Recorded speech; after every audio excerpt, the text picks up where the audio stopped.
One of the century's most beloved historians, we may recall, was A.J.P. Taylor. And he said something one time that should be always remembered by model makers. He said, "An amateur historian is nevertheless an historian." Well, since model shipwright and amateur historian are heads and tails of the same coin, I rather hope that our salubrious audience tonight will enjoy this. Behind the picture is simply talking about what you can find, what I have found, and I'll give you some examples. If you know the rest of the story of a painting, how you go about finding that story, that is the fun of it. Here's a painting of HMS Vanguard, 1835. There are several images of Vanguard in the National Maritime Museum collections and other places, and there's a very attractive 1/48 scale model over there as well. All reconcile well with the details you see in this painting. It may be that there are the other 6 of her sister ships that have minor variations, but this reconciles with everything that I've looked at concerning Vanguard. If you look closer at her, you will see that in the corner, you can just see the edge of a piece of land. That's Malta. That's where she was when the first inaugural cruise came to a halt. That was her station for a while. It's a good source to call on if you're looking at modeling one of those from that range, her or her sister ships, because what I can do now is tell you that this was painted by an artist with a good eye. On the back of the painting, there is this rather patchy piece of paper. It said that Peter Kraysoft, and then it questioned the spelling, painted this picture in 1837 and gave it to his sister. That's fairly feasible. It includes the questioning of that misspelling, and that misspelling was questioned, but nobody went further into it, including the last dealer that handled it, the one that passed it into my hands. There was indeed a Peter Craycroft, which is the suggested respelling, and he had a good career in the Royal Navy. So it's possible you think, is this one and the same? I looked at what was going on for young Mr. Craycroft. Was he around Malta in 1837? Well, he was. In fact, he was serving on Vanguard. A visit to the National Archives at Kew allowed me access to the Navy list and other records concerning the 2 of them, Vanguard and Craycroft. Commodore Craycroft, as he ended up, was on station in the West Indies when he died in 1865 as a governor, serving as a governor. At the time of the painting, going back in time though, he was serving on Vanguard as a mate or as a midshipman. It isn't quite clear from the records. He passed his lieutenant's exam in 1841 and had a good career. He was captain of the Niger in 1858 to 1861, during which time he continued to paint what he saw. And he then carried on after that. He had a salubrious part in the First New Zealand War. He led a landing party, and one of his men there, William Odgers, got a VC from that action. There are places named after him in New Zealand.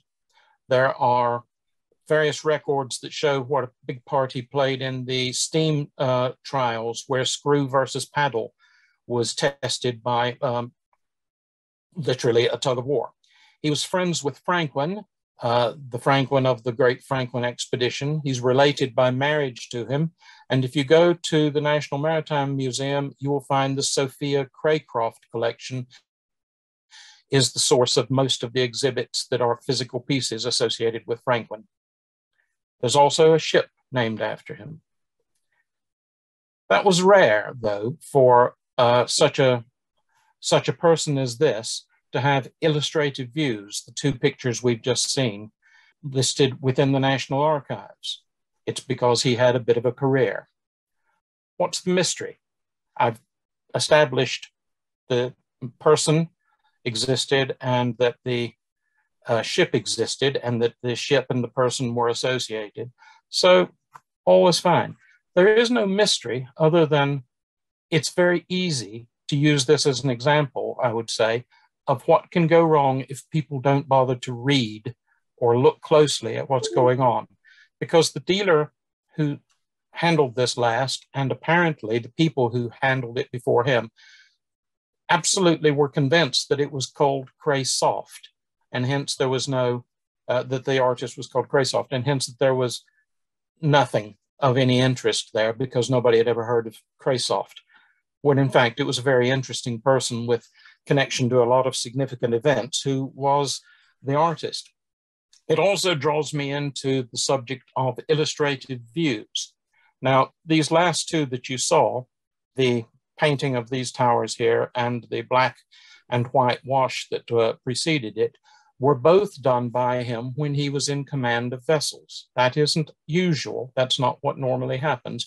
He must have actually enjoyed doing it.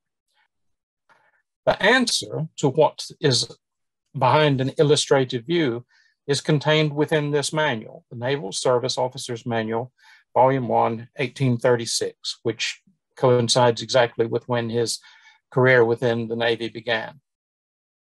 Here is a section. The earlier manuals also had very similar text and very similar tasks given, but it clearly states that part of what is going on when a young man is being considered for promotion or is seeking promotion is that he must draw what he sees. He must pass this test, and his superiors in the normal course of events, that would be his senior officers or the master of the ship, will judge what he has drawn, the amount of detail he's included, the accuracy, his choice of which details to promote. All of these things will go towards deciding whether or not this young man has the right attitude to go further within the uniform. And an illustrative sketch, it's not a common phrase, but it was a very important part of what was going on until photography and advances in hydrography came along, because the real reason for all of these was to allow better maps to be made. It wasn't really that they wanted the artist to come out of the young officers. It was because the young officers were where they needed to know more. If we go back to this one, you'll notice that what Captain Craycroft has done here in 1859, while in charge of HMS Niger, is he has found two very distinctive features on the coastline. He's identified where the coastline is, and he has drawn those two features in, and he apparently is using the same palette that he did in 1836 for the 1837 or 6 for the Vanguard, because the colors look very, very similar. But that is what this was about. The distinctive rocks, the distinctive shape of those two dwellings, the distinctive fall of the coastline, and that information would have been passed back to the hydrographers, and they would or would not have decided to include this in a map. Frankly, this is good enough that they probably would, because he has captured the essence of what would be needed by whoever comes along behind him to look at that coast and know where they were. You'll also see that he's included distances, etc., as best they could be described at the time. Here is another illustrative sketch, and this is really where I'm going with this tonight, is the illustrative views. The illustrative sketches or illustrative views were, in many cases, tiny. They had to be able to be conveyed back to London, to the hydrographers, in such a way that they were going to not be bulky items. They had to just go into a normal parcel that was going back with the ship's logs and the musters, etc. I've included a remote control for a skybox just for scale, and there is a mass of detail in that. You can see from that that this is packed with the sort of thing that might or might not help you identify where you were. He has said, if I just read my own notes here, this one is Rochelle, east-northeast, distance 7 miles. The date was 1813, I think it was. We're looking at the blockaded port. There were further ones. Here are another two. They're mounted one above the other. That's not one sketch. It's two mounted one above the other. If you have a look at the first one, it's marked Casheroon Light, distance 5 miles. Well, Casheroon is a non-existent place. There is no such thing. It was when I broke the code for what Casheroon was that I discovered where this place was. There is a French section of water that is, I will never pronounce it correctly, Casheroon or something similar. And it was just written phonetically by whoever was the artist in this. Casheroon Light, distance 5 miles, includes that large tower you see at the end and some British ship over on the far right. This is the top picture we're looking at. I don't know the identity of the ship, but you can also see, if you look closely and remember the small scale of this from the TV controller that was left in the previous picture, you see the rocks, you see the cliff, you see the tower, you see a hill behind it, and right over on the far of the picture, you'll see something sticking up, just a little black blob, not far from the edge. We'll come back to that in a minute. Then you look at the lower one. The lower one below that says Isle of AIX, distance 5 miles. Again, a very similar date. And here are some close-ups. You can see that little blob I was referring to on the extreme left in the upper picture. That's a windmill, tiny little thing. Next to that, a little over to the right, is the built-up area, a residential area. And then you see the base of what is, in fact, the lighthouse, that large tower that we saw in the first one. Go down to the picture below it, and that was the one that was Isle of A. You'll see that there's a battle going on. You can see smoke. You can see, if you go to the smoke, the 2 puffs of smoke that are hanging in the air, just on the right-hand side below the left-hand one, you'll see a ship, if you look closely enough, on the coast. And there's a second one just under the other puff of smoke. If you come further over to that's it. There's another one there. 2 of the boats in the water are flying tricklers that I can identify for certain. And there are several boats going on. I think they're galleys. There's a battle. He drew this to depict a battle. But importantly, he's put all the geographical fixtures in. There are no features on here that are redundant. Apart from the puffs of smoke, you see the features of the land, featureless in many respects, except for the bumps sticking up, the church tower, etc. in the middle. Here, going back to that earlier detail we looked at, you'll see the windmill and the lighthouse as was then, with rings around them. Here is a map of Ile de Ré, where I just established that it was. The Casheroon waters are to the northwest of that, off that northwest coast. And that is where the locations were pinpointed for the smaller one being the windmill and the larger one being the lighthouse. That is how much importance could be put into the accuracy of these illustrative sketches, which were carried out by virtually everybody who wanted to become an officer or progress in their status as mate within the Royal Navy at that time. Some were better than others. Some became part of maps. Some, I'm afraid, simply showed that the officer wasn't ready to be an officer yet. The officer candidate wasn't ready. There is the lighthouse where it's the modern lighthouse. It is a different one from the one that you saw before. It was rebuilt in about the 1850s. And there's the windmill still standing today, a tourist attraction on the Ile de Ré.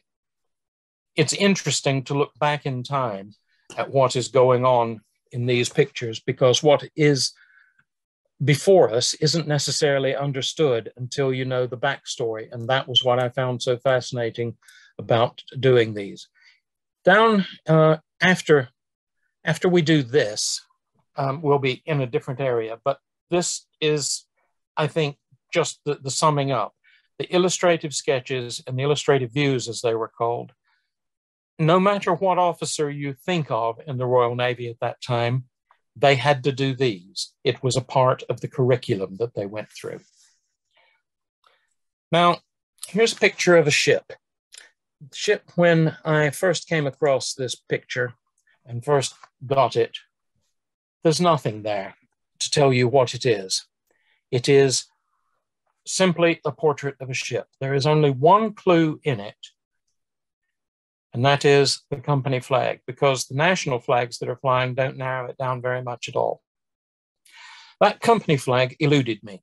I went to the National Maritime Museum. I looked up flags. I took this picture along on one occasion. I showed it to them. I said, "What do you know about this?" And I was told it's a picture of no merit, probably of a fictitious ship. It isn't something that we know or care very much about. Part of that was based on the fact that it had what was deemed to be a fictitious, a made-up flag. It wasn't. It turns out, after a lot of time, I will not tell you how many hours I spent on it because I was humiliated and stopped counting how many hours I'd spent trying to research this and look at flags. I finally found out whose flag that was. And I found out, as soon as I did, the name of the ship. And as soon as I found out the name of the ship, I discovered the National Maritime Museum had this picture. It is a mirror image of the one that I just had on the screen. My painting is copied from this painting, which is in the National Maritime Museum collection. The ship is Salernum. It was built in Tyneside. It ended up in Hull Brothers business. They later converted to steamships, and that is their flag. It's obscure. There weren't that many. And when it finally popped up on a screen one day that I was staring at, there was a whoop of joy left me, which was most unbecoming somebody of my age. But I had solved a 16-year mystery. What was the ship? It goes on, though. There's more to it. Not only was the ship within the National Maritime Museum collection, but the image had been licensed. You can get merchandise with this ship's image on it, including pottery, and I think a t-shirt was available at one time, and it's still available, this image, even through Walmart in America. So you never know until you find that little key, pull that thread enough, give a tug, and you will eventually, hopefully, find the answer to what you're looking for. 16 years, it was this ship, and there are all of her details. As soon as that flag was identified, everything else just clicked into shape. And that is what happens when I'm chasing the thread, looking behind the picture. Thank you for watching, and long live King Charles.